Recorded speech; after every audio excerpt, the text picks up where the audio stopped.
I hope I don't get in trouble because of this video. You know, there's not freedom of speech anymore, but here it is. Let's talk about October 7. We're gonna divide the video and what we knew are facts before October 7, what exactly happened on October 7, and what happens after October 7. Okay, three main things that we know are facts before October 7. One is that Gaza has more than 500 billion worth of gas and oil in its area.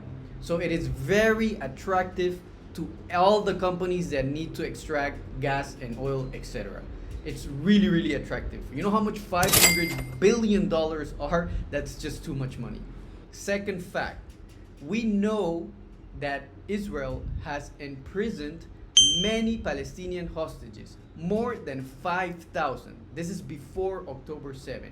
And we also know that many of them are children and women detained without having anything wrong. They didn't do anything wrong to be there.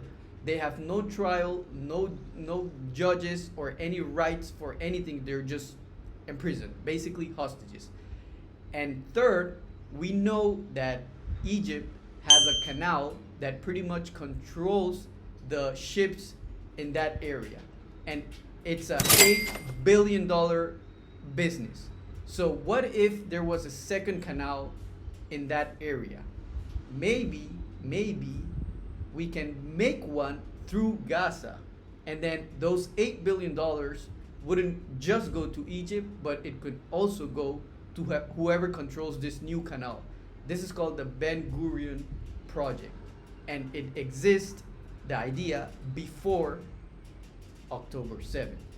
Okay, now let's get closer to October 7 and what are the things that we know. We know that the Egypt intelligence warned the Israeli military intelligence about an upcoming attack. And Israel military intelligence is one of the most intelligent armies in the world. They probably knew even before Egypt knew. Okay, I'm not saying that's a fact, but it is a fact that Egypt warned Israeli military. Okay, now let's also consider that there was a Nova festival that was planned in a different location in Israel. It was more on the south in a very beautiful place. But 2 days prior to the attack, they suddenly changed the location to a desert near the Gaza wall. Why did they do that? Is it coincidence? Now, let's go to the third. That Gaza wall is the most heavily secured and guarded wall in the whole world. Not even a single cockroach can go through that wall without the military knowing about it. They have all types of radars, cameras, soldiers, movement detections. You call it, like it's the most heavily guarded wall in the world. Now, are we supposed to believe that a couple of men wearing sandals have the intelligence to fool that wall? Are we supposed to believe that? It's either one of the two. Or they are smarter than the Israeli military, so they have to accept it. They have to accept that people wearing sandals are smarter than them. They have to accept it. Or if they're not going to accept that, then they have to accept that they allowed people to get in to Israel from that wall. Because there's 1,000 checkpoints, not even a cockroach can go there. How the heck did that happen? It makes absolutely no sense. I know they keep blaming Iran intelligence and all that, but that means then that they have to accept that Iran intelligence is smarter than them. So, all right, let's not get into that. So let's approach more onto the actual very sad event that happened on October 7, and we're all very sorry for all the lives lost and all the hostages. I hope that God gives peace to everybody. Let's approach to October 7. Okay, now in our timeline, it's October 7. There's a massacre going on. We don't really know why the military took so long to actually get there. And I mean, like, if there's an emergency, you know, when an ambulance comes, it comes right away, or the police or whatever. Why did the military take so long to get there? Like, it feels like they wanted that massacre. Like maybe this is just conspiracy theory or whatever, but why did they take that long to get there? That's the first question. Second question is, more or less the next day when the PM Netanyahu was talking on TV, instead of talking about the massacre, he kept repeating the word October 7. And instead of talking about the hostages or whatever, he kept saying October 7, October 7, and he kept saying like 9/11 and like trying to brand the date. Just like 9/11 was branded, he was trying to brand October 7. Instead of talking about the massacre and the hostages and what happened, he kept saying October 7, like if everybody knew what October 7 was. At that point in time, we didn't really know what October 7 was or what it stood for. But because he repeated it so much, it felt like it was a brand, like they were branding it, like a historic event, like that's what I feel at least. You can assume whatever you want, okay? Now, let's actually get into the investigation of it. First of all, they didn't let anyone from another country come in and investigate. So all the news we were getting and all the pictures we were getting were from them, basically. And even with their pictures and their information, we saw so many burned cars and so many exploded kibbutz that you wonder, the rockets or the gunfires from the people who entered cannot produce that kind of damage. That kind of damage can only be produced by tanks and helicopter firing. And even people that are military retired, when they saw that, they were like, there's no way the people that got in had the firearms to do that damage. Then the IDF itself accepted that they shot tank shells into the kibbutz, and there's even videos of their Apache helicopters shooting randomly at everybody, including civilians, including their own civilians. Okay, let's hear it from the man himself. For all those people that are denying this fact, let's hear it from their own military people. You found the where you stand exactly. We're lying, two couples, two men, two women, handcuffed. And inside this house were another 15 burned people, among them 8 babies in this corner. They were concentrated them, and they killed them, and they burned them. Did you see? I evacuated them. Why is the destruction then? I'm sorry. Why is the destruction? This destruction it looks like a more was like a cause of our tanks attack. fight on them. Yeah, because they were blocked in these houses, and we need to conquer back the whole settlement, and Okay. it couldn't be happened without the tanks. Okay. So how many were here, and then how many survived? How many did you? No were one you able- survived from this house. From other buildings, we rescued many. But from this house, 19 people died, among them 8 children. Okay, let's check out the helicopter one now.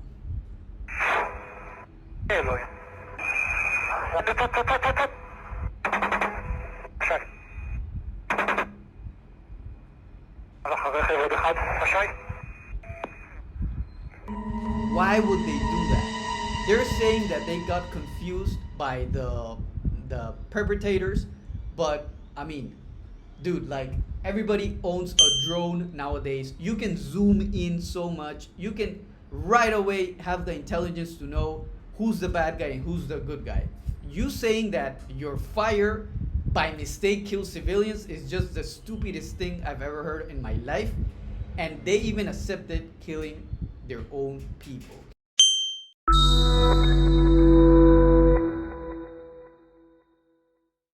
Okay, now let's join all the pieces together. A festival full of international people that was changed venue 2 days before the actual event, right next to the Gaza wall.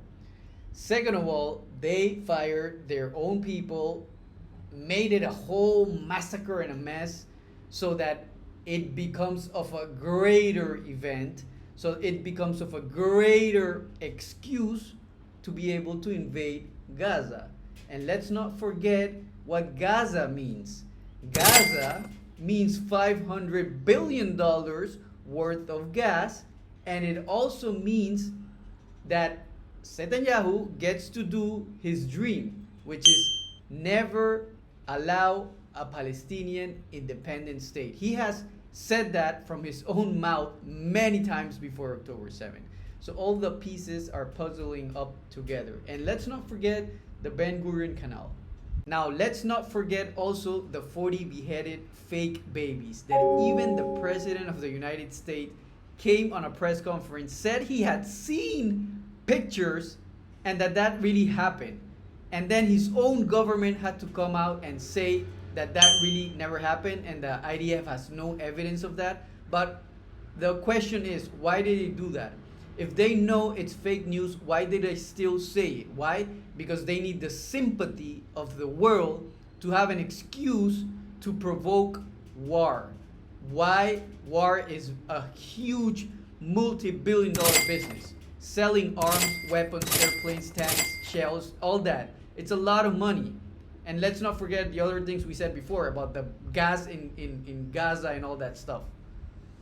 Okay, now let's go to what happens after October 7. We know there's currently a genocide going on in Gaza, and it all makes sense now. Like, think about it. If somebody took hostage one of your family members, would you actually want them to bomb the place to rescue them?